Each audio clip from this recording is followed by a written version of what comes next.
tuweze kuongojea, kubera ko tugomba kugendera kuri gahunda, kwa sababu tunafaa kwenda kwa mpango. nyuma y'abatumiwe Baada ya walivyoalikwa bahabwa gahunda, wakapewa program, ubwo nabo bapanze izindi za gahunda zabo. nao pia wamepanga mipango yao. Rero turakora twihuta. Kwa hivyo tutafanya kwa kasi. Reka mbanze shima Imana yabikoze. Cha kwanza ni mshukuru Mungu aliyefanya haya. Imana yasoje uyu munsi ni ihimbazo. Mungu aliyetimiza siku ya leo. Amen. Amen. Ndashimira abashumba bose, na washukuru wachungaji wote. Twatumiye matorero presque yose hano. Tumeweza kualika makanisa karibu yote ya hapa. Abashumba babashe kutwitaba, wachungaji ambao wameweza kutuitika mu matorero atandukanye kutoka makanisa mbalimbali. Tubiha agaciro cyane, hiyo tunapewa dhamani sana kubera ko twabatumiye, kwa sababu tumewaalika, hanyuma namwe mwatwitabye, nanyi pia mmetuitika. Mwakubitira mashi bana bashumba. Shangilia kwa makofi kwa ajili ya wachungaji. Harimo pastori, kuna wachungaji, mapastors, harimo n'abarefera b'amatorero, kuna pia mareverend wa makanisa. Muzubahiro byanyu ndabakiriye, kwa heshima zenyu na wakaribisha.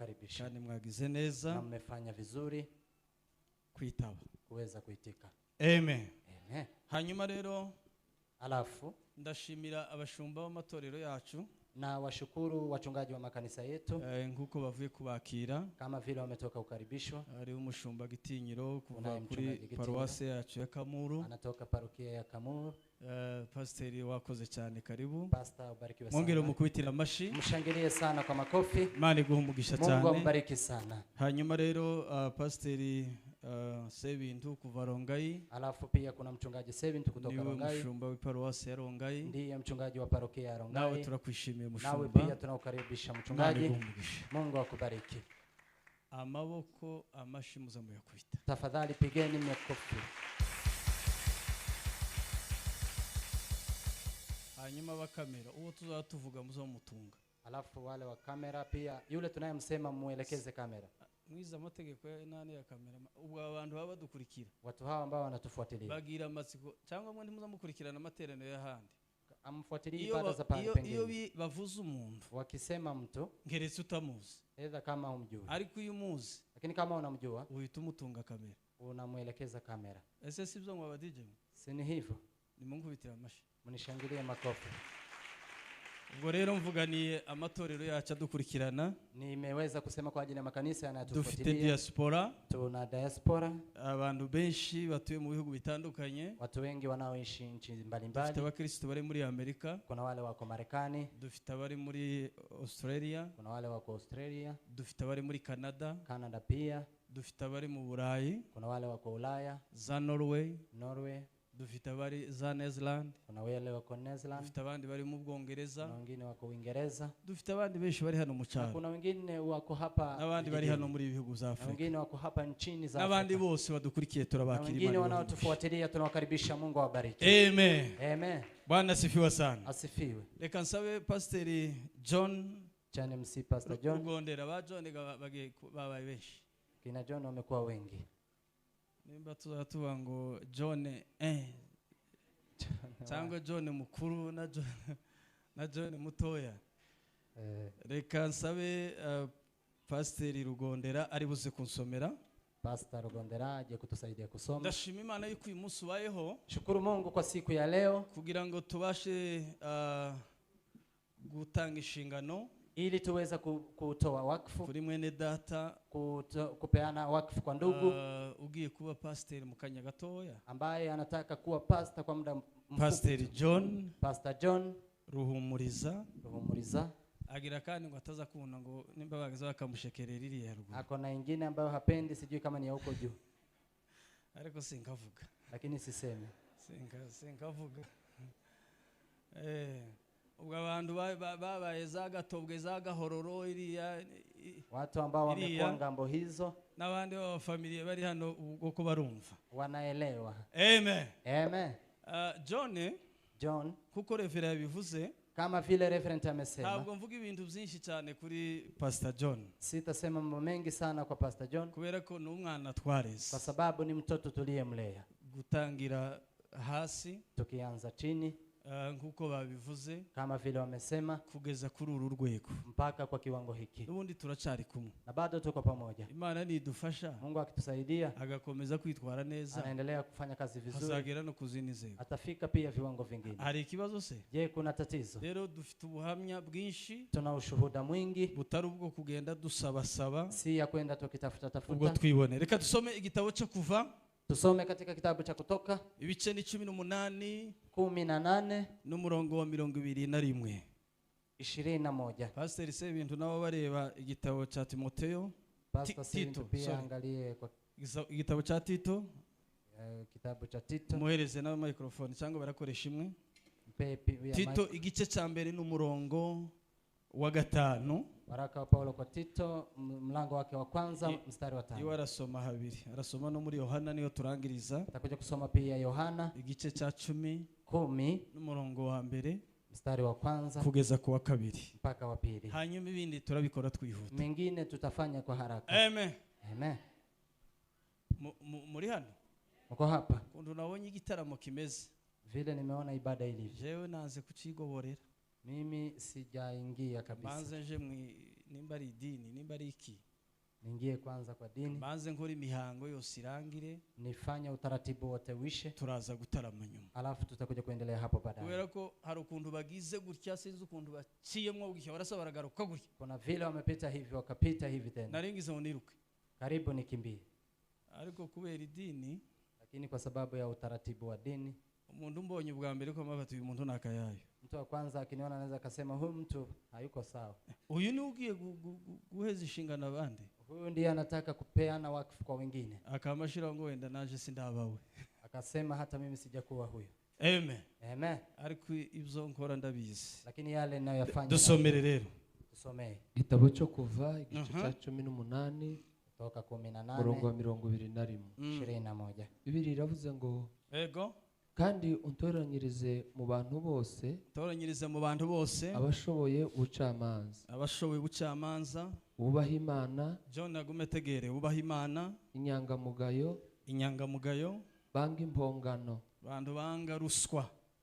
ubahe ubutware, Abo ngabo ari buherezo, tugiye guhereza John ubutware. bamwe batware igihumbi, Bamwe bazaza batwara ibihumbi, igihumbi,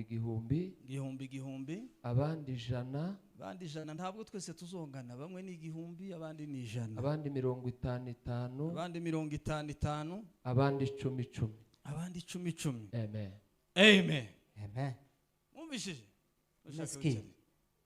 Bamwe bazoza batwara ibihumbi, Wamoja abandi watagawana maelfu, batware 100, wengine 100, abandi batware 50, wengine 50, abandi bazayobora 10. wengine wataongoza 10. Ni ukuvuga ko abakristo 10 na munsi y'10 ni abakristo, Ni kumaanisha Wakristo 10 na chini ya 10 kandi pia ni umuyobozi Wakristo. uyoboye abo bantu ni umuyobozi cyo kimwe n'uyoboye igihumbi. Na kiongozi anayeongoza watu hawa ni kiongozi kama Gusa aliyeongoza nyine bamwe maelfu. bazayobora igihumbi, Wamoja wataongoza 1000, abandi bazayobora 100, wengine wataongoza 100, abandi bazayobora 50. wengine wataongoza 50. Hepfo hasigaye Sawa, katuhamare ngaho hepfo yaho Ah, ntibazoza babagumana abo ibihumbi, ah. ngo ibyananiranye kuri abo reka twumve.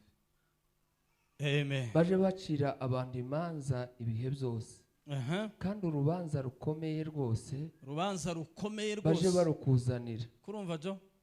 Nako naringize Imanza zizoza zikomera. taje kwikura.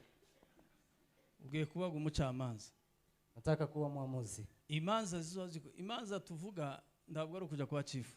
Hatusemi ati ataenda Nta nubwo ari ukuja muri polisi. ama kwenda kwa polisi. Imanza zizoza zinanirana. Mizozano itakayo kushinda, Hariho ishoro y'ubuyobozi. kuna vile uongozi unafuatana. Ibizakunanira uzabijane kwa revera. Itakayo kushinda peleka kwa reverend. Ibizanirana kwa revera Itakayo shindikana kwa reverend bizongeraho. itanifikia. Ubwo ibizangeraho bikananirana. Itakayo shindikana kwangu, Ubwo Imana hari icyerekezo izabitaha. Mungu atapeana mwelekeo. Hari ukundi izabikemura. Kuna vile Mungu ataweza kutatua. Ngaho komeza. Endelea. Tito igice cya mbere umurongo wa 5. Ego. Cyatumye ngusiga ikereti Cyatumye ngusiga ikireti ni ukugira ngo utunganye ibyasigaye ni bidatunganye, ukugira ngo utunganye ibyasigaye bidatunganye. kandi ngushire abakuru b'itorero Umva rero John, hari ibyo twe twakoze. Kuna yale sisi tumefanya John, hari n'ibindi tutarakora, na kuna mengine hari hatujafanya, n'ibyatunaniye gukora. kuna mengine ametushinda Ariko kufanya. icyatumye Imana ikurekeraho kuba uriho kugeza ubu nyine, Lakini kilichomfanya Mungu akuache mpaka leo, rero Imana yagutoranije Mungu ameweza kukuchagua kugira ngo uzakore ibyo tutakoze. ili ufanye yale ambayo hatujafanya. Ntabwo tugusengera hanyuma tuvuge ngo uzakora ibyo twagiye dukora gusa. No. Hatukuombee ili uweze kufanya yale tumeyafanya tu. Imana izaguha imbaraga Mungu akupe nguvu zizatuma ukora ibyo abakubanjirije bose batigeze bageraho, zitakazo kuwezesha kufanya yale ambayo wamekuanzilisha hawajafanya. kugira ngo ushira abakuru b'itorero mu midugudu yose N'aba nkuko ngaba. nagutegetse. dushire abakuru b'amatorero yose mu midugudu yose Kwa kila kijiji uko Nagutegetse. nagutegetse. kama nilivyokuwa. Ni Paulo wabwira Tito. Huyo ni Paulo alikuwa anamwandikia Tito. Yohana 10:1 kweza kwa 2. Yohana 10 mstari wa kwanza hadi wa pili.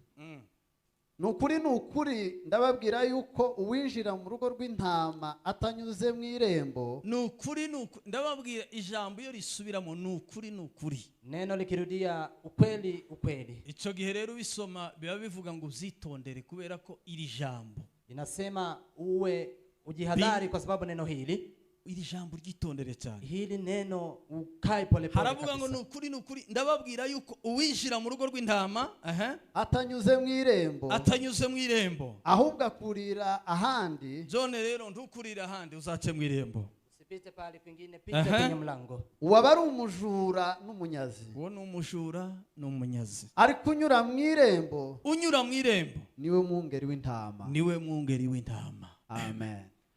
Mana izagufashe, Mungu akusaidie, tukanyemereye ngo uzushona ibipango, usinyemelee na kuruka vipango, uzuca mu irembo bose babireba. bali pita kwenye mlango. Mwungeri mwiza, umushumba mwiza, mchungaji mzuri, mchungaji mwema azanyura mu irembo ry'intama. anapita kwenye zizi la Irembo kondoo. ry'intama ni iki? Zizi la kondoo ni Ni nini? ugukora iteka ryose Ni kufanya daima iby'Imana ishaka n'iby'Imana igutegeka. mapenzi ya Mungu na yale Mungu anakuamuru. Igihe cyose umuntu umwungeri cyangwa se umushumba wabihamagariwe, Kila mara mchungaji ambaye ameitiwa iyo akora ibinyuranyije n'ibyo yahamagariwe gukora, akifanya tofauti na aliyoitiwa icyo kuyafanya, gihe yitwa rero umujura n'umunyazi, wakati huo anaitwa mwivi pia na kubera ko ntaba mlanganyi, akirimo yubahiriza ibyo kwa sababu gukora. haheshimu yale ameitiwa kuweza kuyafanya. Bwana asifiwe sana. Amen. Icyo rero nkwifuriza mwene data John, Kile ambacho nakutakia ndugu John, Pastor John, Pastor John, ndakwifuriza kuzanyura mu irembo na ryiza, kutakia kupita kwenye zizi la kandi ng'ombe. icyo nkwifuriza cya mbere Na kile ninakutakia cha ni kwanza ukugira ngo Imana ni ili Mungu izagukoresha ibitangaza aweze kukufanyisha mambo ya ajabu biruta ibyo abakubanjirije bakoze. zaidi ya yale waliokuanzilisha wamefanya. Ntabwo turi ba bantu bo kuvuga ngo tuzagirisha ryo kubona wakuze wageze ahakomeye. Si ati sisi tuna unafiki ya kusema eti tutakuwa na unafiki ya kukula nk'uko umefanya turimo ni vizuri. wa mwuka wa Eliya.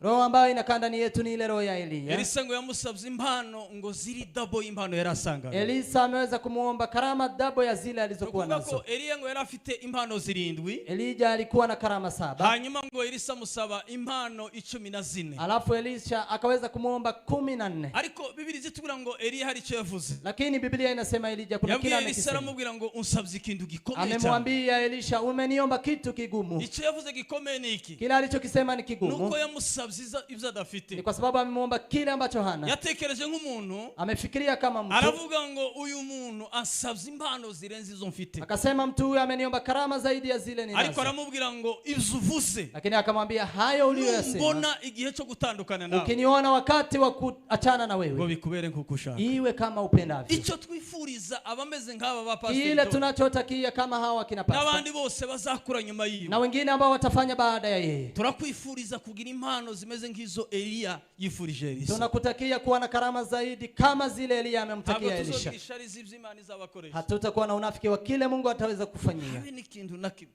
Hakuna hata jambo habe moja. n'ikintu na kimwe. Hakuna hata jambo moja. Amen. Amen. Sinzi aho ishobora kuva. Sijui inaweza ikatoka wapi.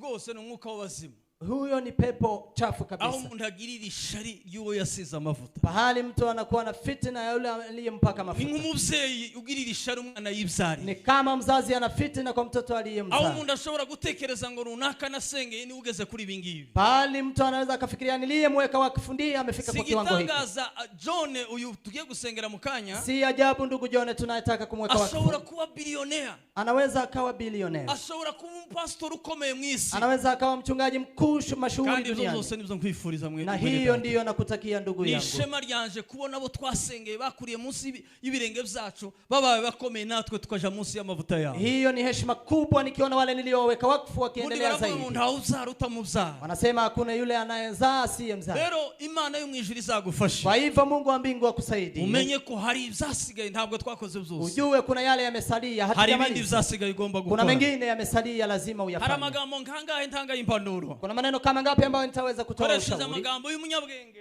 Ni maneno ya mwenye hekima. Bwana asifiwe sana. Amen. Amagambo yavuzwe n'umufilosofi ukomeye cyane witwa ngo ni Aristotle. Amesemwa na mwenye hekima sana ambaye anaitwa Aristotle. Nibindi nagiye nsoma. Na mengine niliyoenda Ayo nikifanya magambo utafiti. niyo nkwifuriza rero. Haya maneno ndiyo nitakayokutakia. Umuyobozi mwiza. Kiongozi mwema. Umuyobozi unyura mwirembo. Kiongozi anayepita kwenye zizi la Umuyobozi kondoo. unyura mwirembo ry'intama. Anayepita kwenye zizi la N'umuntu kondoo. uba umeze gute? Ni mtu kiwango gani? N'umuntu ugenda gute? Ni mtu aliye namna gani? N'umuntu uvuga gute? Ni mtu anayenenaje? Ibintu bine. Maneno manne. Icyambere. Kwanza Biravuga ngo inasema uyu mugabo yaravuze huyu mume amesema n'umunyabwenge ukomeye cyane ukomeye muri icyo gihe cy'ikinyejana cya gatanu. mwenye hekima alikuwa ni wa karne ya 5 Biravuga hapo. ngo yavukaga mu gihugu cy'Ubugiriki. Alikuwa ametoka katika nchi ya Ugiriki.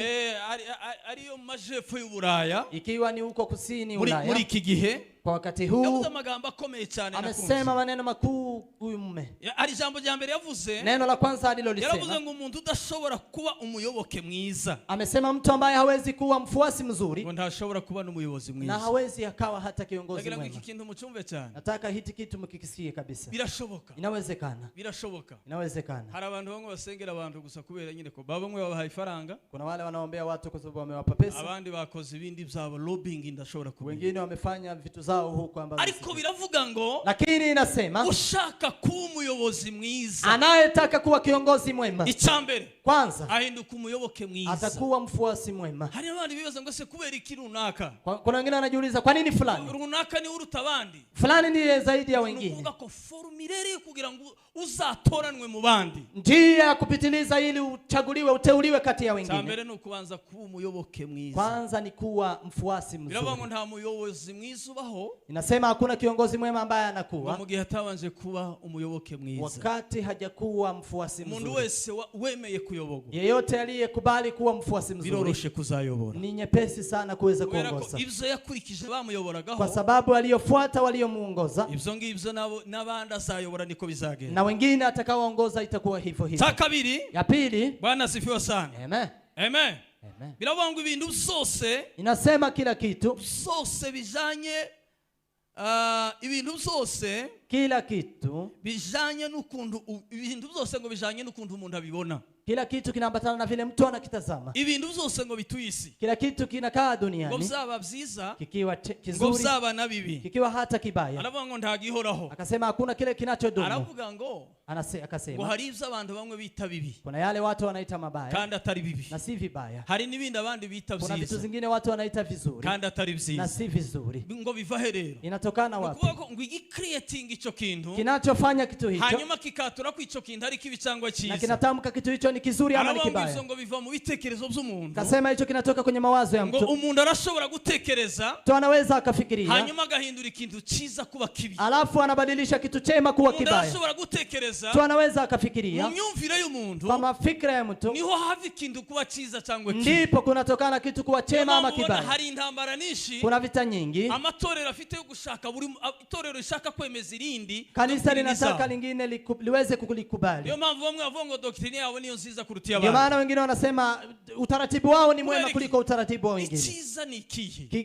Chema ni Icyiza kipi? ni Imana ishima ko ari cyiza. Kizuri ni kile Mungu Niyo anachokisifia mpamvu kwa ni umwanditsi kizuri. yanditse Ndio maana mwandishi aravuga ngo akasema munesheshe ikibi icyiza. akasema shinda mabaya kwa Naho mema. abantu hano hanze ahangaha Lakini watu hapa nje hari abantu bahinduye ibintu byinshi bibi babihindura byiza. kuna watu waliobadilisha vitu nyingi Ibyo vibaya byose wakafanya byagiye biva mu vizuri. myumvire y'abantu. Hiyo imetokana na mafikra ya Cya watu. gatatu ugomba kumenya mwene Ya data tatu ambayo unafaa kujua ndugu yangu, kizagufasha muri uru rugendo. kitakacho kusaidia safari hii, Kubera ko kwa sababu iyi ofisi ugiye kwinjiramo hii ofisi ambayo ni unaingia ofisi ikomeye cyane, ni ofisi ambayo ni ngumu, byinshi arabizi John. mengi anajua. Niyo mpamvu ntabwiriza ibintu byinshi, Ndio maana sitasema mambo kubera ko mengi, byinshi twabanaga agenda kwa bireba. sababu mengi tulikuwa pamoja, alienda Naringiye akiangalia. kubaho nimba ari umuntu ufite ubwenge ndabizi ko bifite, Najua ya kuwa ana akili, hariho byinshi yiboneye. kuna mengi Rero aliyoyaona. imitekerereze y'umuntu, Kwa hivyo mafikra ya mtu, imitekerereze y'umuntu yo guhindurira ikintu kuba kibi kandi ari cyiza. mafikra ya mtu anaweza kukubadilisha kuwa kitu kibaya na Icyagatatu chema. ugomba kwitondera, Tatu ambayo unafaa kuwa Birabo- unajihadhari, biravuga ngo kuyobora neza kuongoza vema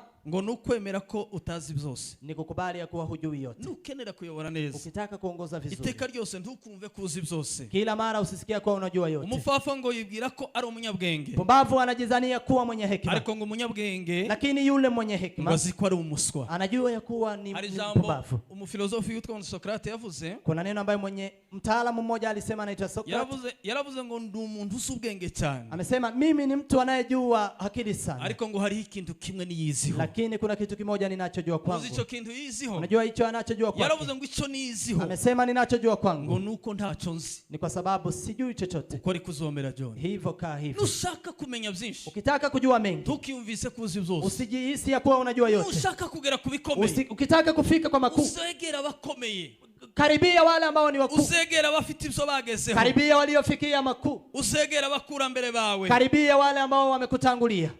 Arongera avuga Sokrate, Akasema pia Socrates, Bwana asifiwe sana, Hallelujah. yaravuze ngo abayobozi bakomeye akasema wale viongozi ngo mashuhuri bemera ko batazi byose, wanakubali ya kuwa hawajui chochote, kandi ngo bagakoresha ubumenyi na wanatumia utaalamu, ngo n'uburambe mu kazi ujuzi pia na ngo experience bw'abandi. ya wengine. Reka nkubwire kino kintu John, Acha nikwambie ndugu John, nubwo tuzasaza hata kama tutazeeka n'abandi na bazasaza, wengine watazeeka, ariko uzatinye iteka ryose, lakini ogopa mara uzubaha kwa abantu bakubanjirije mu murimo. ogopa wale ambao Biblia wamekuanzilisha. zitubwira ngo Dawidi Biblia inasema Daudi yigeze abona amahirwe yo kwica Sawuli, amepata bahati ya kumwangamiza kandi ngo Sauli, Sawuli niwe wari umwami wa na Isiraheli. Sauli ndiye alikuwa mfalme wa Israeli. Ariko ngo bagenzi ba Dawidi Lakini nduguze Daudi baramubwira ati se waretse tukamwica, wakamwambia wacha ko tumwangamize, tubonye opportunity yo kuba mbona twamwica. tumeona fursa ya Ariko hari kumwangamiza. ijambo yavuze rikomeye Lakini cyane, kuna neno alilolisema yaravuze ngo kuu, sinshobora kuramburira amaboko amesema siwezi kunyoshea ngo mkono mfate ku nkota nice umuntu wanze na kuchukua panga kumwangamiza aliyepakwa mafuta. Uzasoma muri Bibiliya Soma katika igitabo Biblia, cya Samweli wa mbere katika Samueli wa uhereye kwanza, ku gice cya mbere. anza mstari wa Biblia kwanza. zitubwira ngo Biblia inasema Samweli Samuel kugira ngo agere ku byo yagezeho, ili afike kwa kandi ni aliyoyafikia, umuhanga n'ubu dusoma muri na Bibiliya, hadi wa leo tukisoma katika niyo Biblia muntu wa mbere wahamagaye Isiraheli yose, ndiye mtu aliyeita taifa la Israeli lote, akoresha meeting, akaweza kufanyisha meeting, arababwira ngo mwese mu gihugu akamwambia nyote nchini ngo hagire umuntu unshinja Ku- wambonyeho ikibi. kuwe na mtu atakaye kuniona mabaya. Ibyatumye Samweli agera kuri ibyo ni iki? Iliyomfanya Samuel afikie hayo ni nini? Samweli Samuel umunsi ngo wa mbere Imana imuhamagara siku ya kwanza alipoitwa na ngo Mungu ntiyigeze asobanukirwa ijwi ry'Imana n'ijwi ry'abantu, hakuweza kuelewa sauti la Mungu ni gani, yitabaga Eli. kwa sababu alikuwa anaitika Eli. Iravuga ngo Eli Eli niwe wari umutambyi mukuru, ndiye alikuwa kuhani mkuu, ariko ijambo ry'Imana rikavuga ngo Eli lakini neno la Mungu ngo yari linasema Eli amaze guhuma ngo ntiyari akimenya. alikuwa tayari kipofu, Icya alikuwa kabiri haoni. ngo Eli Eli ngo pili yari yarahonjotse, alikuwa amezeka yari kabisa, umuntu w'umusaza, alikuwa ni mkongwe kandi ngo gucaha kwari kumaze kuba gukeya na cyane. tayari kukemea ilikuwa imeisha Icyo kabisa. nshaka kukubwira ni iki? Kile ambacho nataka Nubwo kukuambia, Eli yari afite intege nke zimuranga, hata kama Eli alikuwa na udhaifu ariko Eli unayemdhihirisha, niwe wabwiye Samweli lakini Eli ndiye alimwambia inshuro ya Samuel gatatu, mara ya tatu, aramubwira ngo niwongera kumva ijwi akamwambia ukisikia ngo sauti uvuge ngo mwami karame ndi hano, sema mfalme niko ngo hapa, vuga icyo ushaka, sema unachokitaka, vuga icyo ushaka. sema utakacho. Samweli yageze kuzo yagezeho Samuel ameyafikia yale kubera angeyafikia abakurambere ba Eli. kwa sababu ya wale waliomtangulia. Ntukagere iyo ugera ngo numara uzugenda uducira inyeri. Usifike pale utafika na kutukanyagia. Oya, La. Bwana asifiwe sana.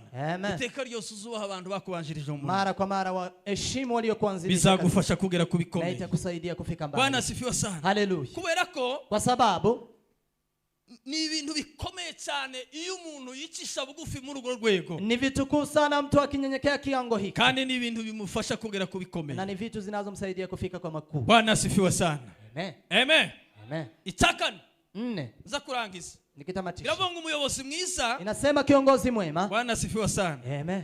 ngo azamenyekana ku bikorwa akora, atajulikana kwa matendo anayoyafanya, ariko ntabwo amenyekana ku magambo avuga. lakini hajulikani kwa maneno Kandi anayoyazungumza. biravuga ngo amagambo Na inasema ngo maneno, n'ibikorwa biratandukanye. maneno na vitendo ni Ngo tofauti. igikenewe cyane n'ibikorwa kuruta amagambo. Kinachotakikana ni matendo kuliko maneno. Nushaka kuba umuyobozi mwiza, Ukitaka kuwa kiongozi mwema, uzagira ibikorwa byinshi, tenda kazi nyingi, amagambo yawe aba make. maneno yawe machache. Hano hanze rero Hapa nje ugiye kwitwa n'amazina. unataka kuita unaitwa Titwana nawe majina. imyaka 8 ntigiye gushira. Tumeishi miaka 8 na wewe. Nta mazina uzumva bani tano hanze. Siku na majina unasikia tunaitwa hapa Nta nje. uhereye aba bose bari hano majority. Ha wengi hapa Nta bindi uzumva bagenda bancaginga hano hanze. wanaenda wakinijaji hapa Kandi nje. ukuri kuzi Na ukweli unajua. bagiye kukwita amazina utarugi. Wanataka kuita majina ambayo huko Abenshi unajua. bazaguchallenging. Wengine watakuchallenge. Uzahura na byinshi Utapatana na mengi. ariko uzovuge bikeya. Lakini sema machache. Kubera ko ibyinshi birikemura. Kwa sababu mengi yatajitatua. Ibintu bine bizagufasha rero gukomera mu murimo. Mambo manne yataka kusaidia kushikamana Icyambere, kazini. Kwanza no kumarana umwanya n'Imana. ni kumaliza muda mrefu Ibyo pamoja na urabizi Mungu. cyane tugiranye iminsi dukorana. Hayo tumefanya nawe kazini. Nukenera ko Imana izagukoresha ibikomeye, Ukitaka Mungu akufanyishe mambo makuu, uzatindane n'Imana. kaa sana na Mungu. Icya kabiri Pili, no kwihanganira intege nke z'abandi. kuvumilia udhaifu wa wengine. Aba bene data rero ugiye kuyobora John, Hawa ndugu ambao wanataka kuwaongoza. aba Hawa harimo abeza n'ababi, kuna wema na wabaya. n'abantu bujuje characteristics zitandukanye. Ni watu ambao wana Uzobihanganira. maumbile tofauti. Isi yose ndiyo wa uniform, Dunia yote haiwezi twese kuwa ntitwoba uniform. cyo kimwe. Sote hatuwezi kuwa the Uzihanganira same. intege nke z'abandi. Vumilia udhaifu wa wengine. Icya gatatu, Tatu, uzarangwe n'urukundo rutagira nkunzi. uwe na upendo, usiwe na upendeleo. Uzokunda Abanyakenya, ukunda Abanyaburayi, ukunda abantu bose. Penda kabila zote, penda kila Bizagufasha mu murimo w'Imana. Itakusaidia kazini Icya kane aricyo nangirizaho, 4, tukitamatisha biravuga ngo ni ukudahubuka mu gufata ibyemezo ni kutokuwa na haraka kuchukua hatua mu gihe bagushuhije. kwa wakati umekupata joto. Aba Hawa baza badushusha, wana tuwashisha baza moto. baduca. Mwebwe nk'abakristo muzitondere John, Muwe pole kwa John, muzamwitondere tafadhali, iweni pole kwake, ariko natwe mutwitondere. lakini sisi pia muwe pole. Muzamuvuga cyane bya ibintu bigakabya. Bwana Nasema sana vitu hata zinakuwa zaidi. muzamukenera ngo abantu bazirukane umuhanda. Nataka watu wakimbie watoroke barabarani. Pastor John, Pastor John. aba bantu Hawa watu ni beza, ariko iyo bigenze gutya ni wazuri, lakini ikiwa hivi baza bahinduka vuba kuruta RDC, wanabadilika haraka sana, ariko uzobyihanganira. lakini Kubera uvumilie. iki n'abantu Ni watu bafite characteristics zitandukanye, ambao wana maumbile tofauti, uzobihanganira. wavumilie. Igihe cyose Wakati wote uyazavuga, huyo atasema, uyasa n'ibi, huyo alete uyasa haya, n'ibihamya, huyo alete uyavuga ushahidi, ko yakubonye, huyo alete amekuona, uyazagira gutya, huyo afanye hivi, uzoseka bavuga ngo uyu ni umugome, utacheka waseme huyu ni ngo kuriya mbaya, karavuga, hivi anasema. useka cyane ngo ni akayayu, Ukicheka sana waseme huyu ana nudasurana utaratibu. cyane ngo uyu nguyu ni ukundi, Usipotembelea watu sana waseme huyu nusurana ni hivi. cyane ngo asigaye agenda Tembelea, asambanya abakristo. anaenda akiomba wa Kristo. Nibyo niko bimera, Ni hivyo, lazima iwe ariko hivyo, uzabihanganira. lakini wavumilie. Kandi Tena uzirinde gufata ibyemezo vuba. usichukue hatua Hazaza haraka. raporo zivuye mu makorari, Kutakuja zivuye mu ripoti bayumbe, kutoka kwa waombezi, zivuye wanakwaya hanze, toka nje. uzumve cyane ariko utinde gusubiza. Sikiliza sana, lakini Mana yo mu ijuru waho umugisha, Mungu kandi awabariki, Imana dusenga na Mungu tunayemwomba izagushoboza. atakuwezesha. Jewe mvuga bikeya cyane, Mimi nasema machache, ariko Imana izagushoboza muri lakini byinshi. Mungu atakuwezesha. Imana kama ibaho Mungu. umugisha. Mungu awabariki. Amen. Amen. Rero tugeze mu mwanya mwiza w'umuhango. Tumefika wakati mzuri maalum wa kuweka Reka wakati. nsabe Pastor John na madamu batambuke Chani yani. MC Pastor John pia madamu wake waweze kupita hapa Bindi mbele. turabikora twihuta. Mengine tutafanya kwa kasi. Amen. Amen. Twatinze. Tumekaa sana.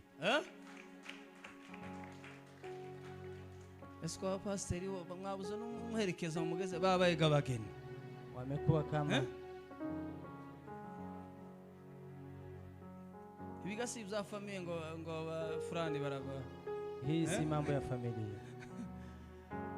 Nangiza nkavuga ndavuga ata abashumba bangana kuriya babitekereje kare, ariko Wachungaji. kuriya batekereje n'ibindi wenda Lakini wamefikiria mengine pia. hari ibindi baza gukora. Kuna mengine watakuja kufanya. Ubundi bivuga ko umushumba dake Inasema mchungaji. ahubwo arafatirirwa. Amen. Amen. Bwana asifiwe sana. Asifiwe. Hari indahiro agiye kurahira. Kuna kiapo atakachokiapa. Yarankopeye ataragera kuri uyu mwanya. Ameweza kuchungulia kabla hajafika kwa muda huu. Oye yazambwira. Alikuwa anamwambia. Ariko ndamwangira. Nikamkatalia. Arambwira ngo ese ngo ko yarahiye kuva mu budiakoni no kugeza kubivuga butumwa. Mbona ameapa akiwa deacon na kuingia pia Ese none sinogabanya indahiro. sinipunguze kiapo. ndamubwira ati ahubwo ndazongera Nikamwambia nitaweza kubera ko kuongeza, urwego agiyemo nigwo rukuru kuruta urwo yari kwa avuye. sababu kiwango anachokifika ndicho kikubwa kuliko kile ariko alichokikuwa, Imana iramushoboza. lakini Mungu atamwezesha. ndabanza nsome, Tasoma, mumuhereze mikrofone. mkabidhi mic. iwe aragenda. iyi mbanza gusoma urabanza wowe uzuza ugenda wemera, Wewe utaenda ukikubali, hanyuma uraza kudusomera iyo yindi. alafu utakuja kutusomea hapo nyuma. Amen. Amen.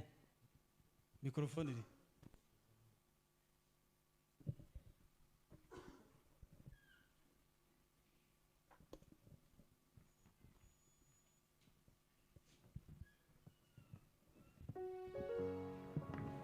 waweza tu maneno au uzima libadilishe yote. Nikasome. Tusome. Njewe Vyicaza Moise, umushumba mukuru w'itorero Church on the Rock Assembly, ni indahiro ngiye kurahiza umushumba musha ariwe Mpumuriza John. Ndayisoma mu Giswahili. Jambo liravuga ngo utakubali kama huu ni mwito kutoka kwa Mungu? Ndiyo. Ya kabiri, utakubali kuingia katika kazi ya Mungu aliyekuita? Ndiyo. Utaheshimu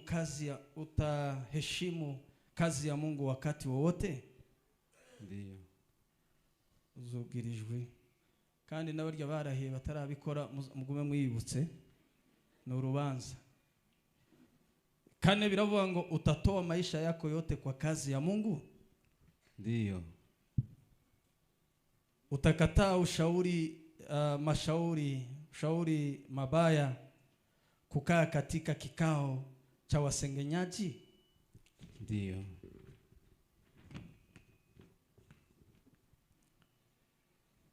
Utatunza nizamu kama mtumishi mwaminifu? Ndiyo. Utatenda kwa wote bila kubagua? Ndiyo. Utaishi maisha matakatifu? Ndiyo. Utajitolea kwa maombi? Ndiyo. Utakubali kushiriki kwa kila ibada zote za kanisani? Ndiyo. Utaliheshimu uongozi wa kanisa? Ndiyo. Utaheshimu ofisi ya mchungaji chini ya Roho Mtakatifu? Ndiyo. Utafanya kazi ya Mungu wakati ufaao na wakati usiofaa? Ndiyo. Utakataa kukaa katika kikao cha madhehebu mengine kutoa siri ya kanisa unaloshiriki? Ndiyo. Utakubali kuitwa na washirika wakati wowote? Ndiyo. Utasimama kwa haki kwa neno la Mungu kama Biblia inavyosema? Ndiyo. Okay, acha tusikie kiapo chake akiapa. Mimi nitasaini kwa hii, alafu itawekwa kwa ofisi. Acha tusikize akiapa. Mimi Ruhumuriza John naapa mbele ya Mungu na mbele ya watumishi wa Mungu na mbele ya watumishi na mbele ya washirika wote, nitakuwa mtumishi mtiifu na mwaminifu kwa wito wa kazi yake Mungu. Nitalinda na kutunza siri zote za Mungu, siri zote za kanisa, siri zote za washirika wote. Nitafanya kazi ya Mungu kwa wakati unaofaa na kwa wakati usiofaa kwangu. Nitalitetea neno la Mungu na kanisa la. Sitakuwa adui wa kanisa. Nitakuwa mwaminifu kwa matoleo yote ya kanisa.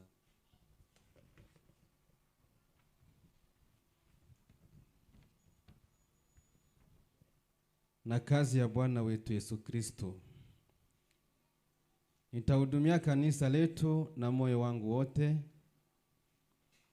Nitaheshimu uongozi wote wa kanisa. Nitafanya kazi zote jinsi ipasavyo kama pastor. Nitatoa maisha yangu yote kwa kazi yangu. Nitakuwa wakili wa neno la Mungu. Nitahifadhi ukweli wa neno la Mungu. Nitanyenyekea na kuheshimu uongozi wa kanisa. Nitakubali kutumwa mahali popote na kanisa. Nitakubali kufanya kazi yangu bila malipo ama mshahara. Nitakuwa mvumilivu katika kazi ya Mungu. Nitaheshimu yote nimeapa. Mungu nisaidie.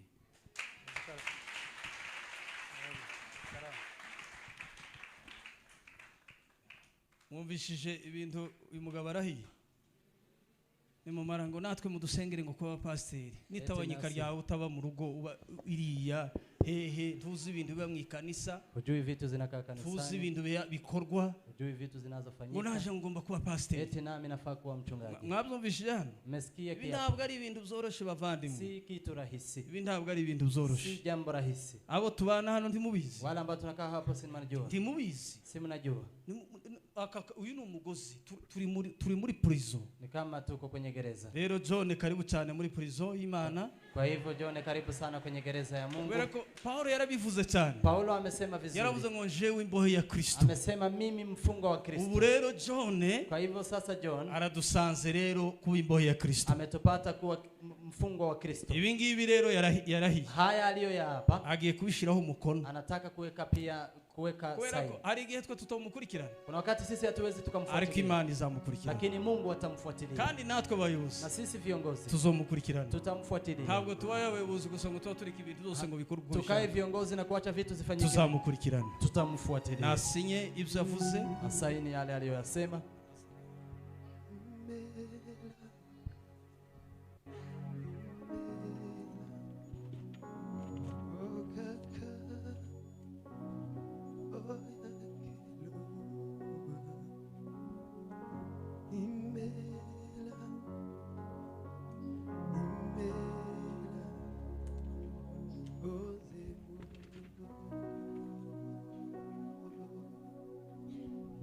Reka nsabe abashumba bose bari hano cyane wasi wachungaji wote walioko hapa bahaguruka waweze kusimama. Abadiakoni deacons uzane waweze kutuletea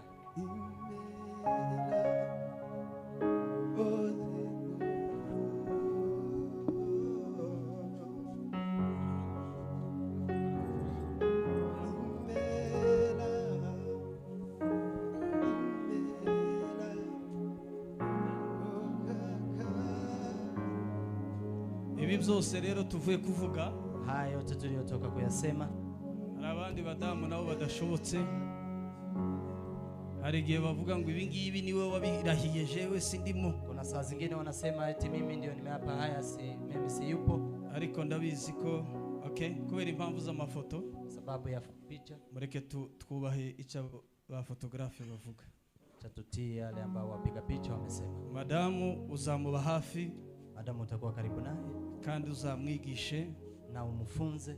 Mufate ku bitugu. Mshike kwenye mabega. Mwegere umufate ku bitugu.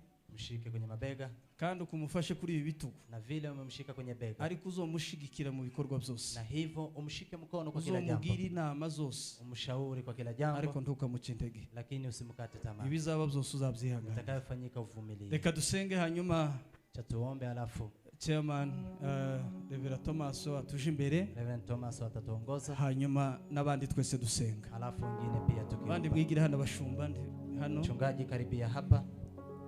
Gira hano.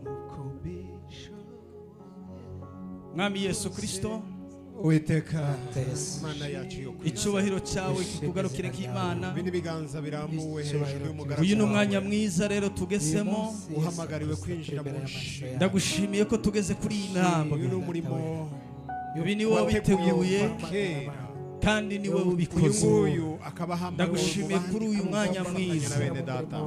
Muririmbyi yaravuze ngo mavuno ni mengi, watenda kazi ni wachache. Baba, tunanyenyekea chini ya mkono wako tukiweka wakfu Pastor John kuwa mtumishi wako. Wewe ndiye umemchagua katika wengi, kaona ni vema akuwe mchungaji wako ili aendelee kuchunga taifa lako. Baba, tunaomba umwezeshe katika kazi hii ngumu. Yeye mwenyewe hawezi kufanya jambo lolote, lakini tunaamini nguvu zako, nguvu ambao zina uwezo, nguvu ambao zinafanya usiku na mchana. Nguvu hizo zipate kumwezesha, zipate kumulinda kwa shughuli zote, kwa kazi hii ambayo imeitiwa. Asante Yesu. Turagushimye Mana ko waduhamagaye, Asante Yesu. twahagera tugasangura hari witeguye kutwakira. Asante Yesu. Kandi ijambo ryawe rikavuga ko ibisarurwa ari byinshi, abasaruza ari bake. Asante. Uyu nawe ahamagawe mu bandi kugira ngo aze kwinjira mu muhamagaro, umurimo w'Imana. Bagaragu benshi bagiye bahamagarwa gukora, barabyitegereje barabitinya, bavuga ko badashoboye. Bamwe bavuga ko batazi kuvuga, abandi bavuga ko abo batumweho batazabasanga. Ariko ndagushimye ko dushobozwa nawe utanga imbaraga. Mugaragu wawe atarahaguruka, nta ntambwe n'imwe yatera atari kumwe nawe. Niko Mose yavuze, aravuga ngo niba utemera kujyana natwe ntudukure nino. Byabaye ngombwa ko muhaguruka. Asante sana. Mwuka wera w'Imana, ibiganza by'abashumba birambuwe, nukugira ngo bisaba umwuka wera kugira ngo hagurukane na mwene data muri izi nshingano zitoroshe. Murimo wa nimugoroba mu bihe biruhije, hari mwimbeho n'izuba rigwe mu butayu, ariko dukeneye imbaraga z'ijuru ziza gushoboza ubwoko bw'Imana kugira ngo babashe gushobora umurimo wawe. Ndagira ngo umujye imbere kumanywa, uzemere kumubera igitwikirizo rikimurinda iryo zuba. Nijoro wemere kumubera itabaza, ahakenewe ubwenge wemere kumwungura ubwenge bwo mu ijuru, ahakenewe imbaraga zawe nizo zikwiriye, ahakeneye kuvuga wewe nyine uzamuvuganire. Ubushobozi bugukomokaho nibwo bukenewe muri iki gikorwa. Nta gutinya kuko turi kumwe nawe. Ndagushimye ko ibingibi dushoboye gusaba ari bikeya, ariko umwuka n'umuvugizi mwiza aza dusabira ngo akageza haniha, kandi akaniha ibintu itavuga ku bwacu. Niba uzi ibikwiriye, niba uzi ibikenewe, niba uzi ibizakenerwa muri uyu murimo, ibyo byose ni umuvugizi budasiba. Akomeza abane nawe muri byose, kuri iyi mpano nziza asigiwe yo kuvuga ubutumwa bwiza bwo kuzana abandi kuri Yesu kugira ngo ashobozwe nawe. Ndagushimye ko ibyo ukoze ubikoreye kugira ngo izina ryawe rigume rihabwe icyubahiro. Ku bwa Yesu umwami n'umukiza dusenze kandi tubyizeye. Amen. Hanyuma reka nsabe mugihagaze abashumba, reka gira yambikwe kino kiziriko chaweze kuvalishwa. kasabe revera wa hano Chani msi reverend wa hapa, kubera ko niwe muyobozi we, ndiye kiongozi wake. bisobanura ko igihe cyose Wakati wowote uzamwubaha, utamtii.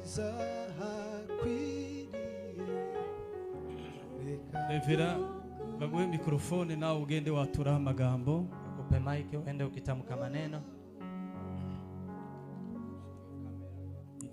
Gafite uburyo bwako.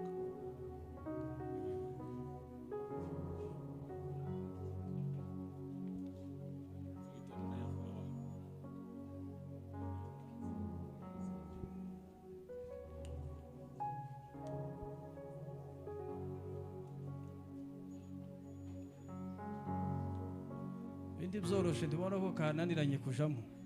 Si rahisi. Izi ni imbaraga z'umurimo. Hizi ni nguvu za kazi.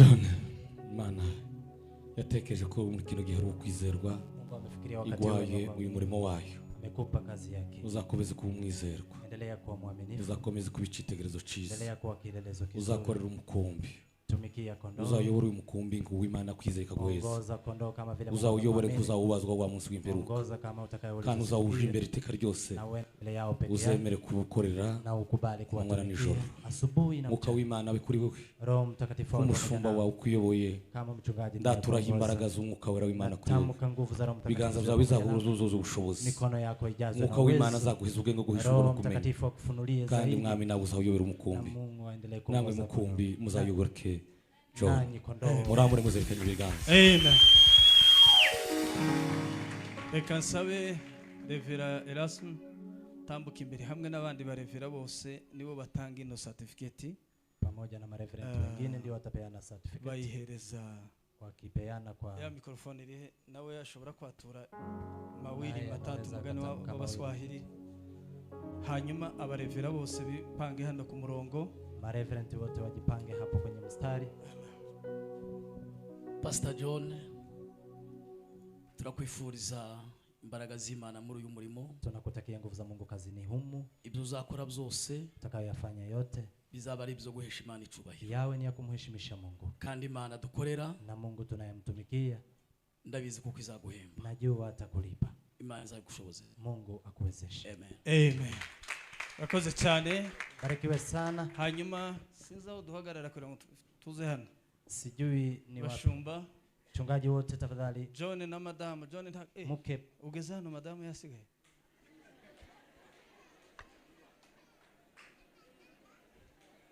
Urabona ko itonde ibi ngibi nta gusiga abagore. Bandi bashumba